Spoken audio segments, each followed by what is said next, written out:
রাজ্যে ক্ষমতায় এলে মুসলিম বিধায়কদের চ্যাংদোলা করে বিধানসভা থেকে বের করে দেওয়ার হুমকি দিয়েছিলেন বিরোধী দলনেতা শুভেন্দু অধিকারী। আর এবার এই মন্তব্যের জন্য ক্ষমা চাওয়ার ডেডলাইন বেঁধে দিলেন তৃণমূল বিধায়ক হুমায়ুন কবির। অন্যথায় বিধানসভায় বিরোধী দলনেতার ঘরের বাইরে শুভেন্দুকে বুঝে নেওয়ার হুঁশিয়ারি দিয়ে রাখলেন তৃণমূল বিধায়ক।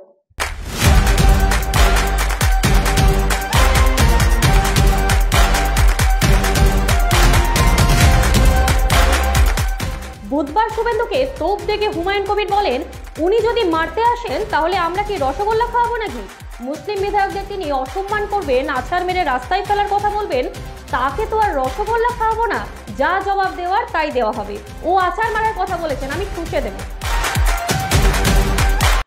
আমি শুভেন্দু অধিকারীকে 72 ঘন্টা সময় দিচ্ছি, যে গতকাল আপনাদের সামনে যে আস্ফালন করেছে, যে মুসলিম এমএলএদের তিনি বিধানসভা থেকে চাংদোলা করে তুলে এনে রাস্তায় ফেলে দিবেন বা রাস্তায় আছাড় মারবেন, কি বলেছেন উনি ভালো বলতে পারবেন।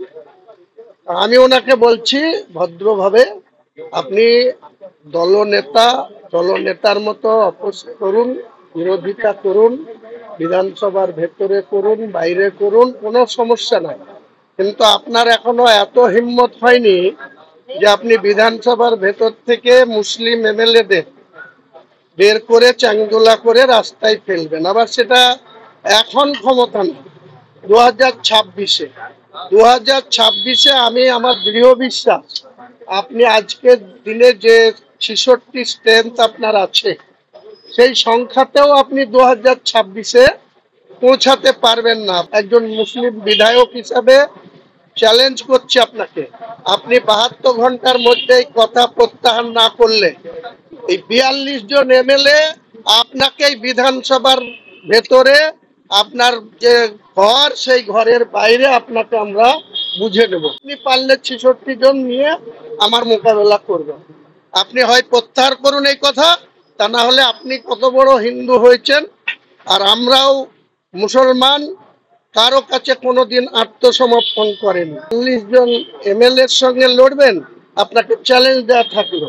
72 ঘন্টার মধ্যে যদি আপনি এই বক্তব্য প্রত্যাহার না করেন এবং মুসলিম এমএলএদের কাছে ক্ষমা না চান, তাহলে আপনার সঙ্গে আমি হুমায়ুন কবির নেতৃত্ব দিয়ে বোঝাপড়া করব। দেখি আপনি কতটা কেন্দ্রীয় ফোর্স নিয়ে আমাদের মোকাবেলা করতে পারেন। সময় কথা বলবে, উনি তো অনেক কিছুই বলছেন, পাগলের প্রলাপ প্রতিদিন শুনছি আমরা।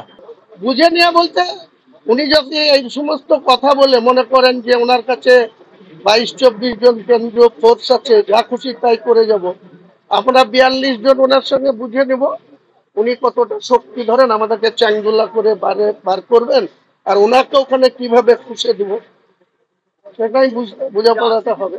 হ্যাঁ, না হয়তো 72 ঘন্টা সময় দিলাম, উনি কত বড় মাতব্বর। আর তারপরে যদি উনি এখানে বেশি এরকম করেন, আমি পরবর্তীকালে 72 ঘন্টা পরে যদি ক্ষমা না চাই, তাহলে আবার যা বলার বলবো।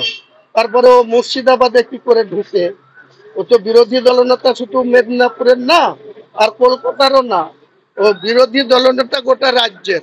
সে মুর্শিদাবাদ জেলায় যেদিন ঢুকবে সেদিন ওকে বুঝিয়ে দেবো যে মুসলমানের শক্তি কতটা আছে।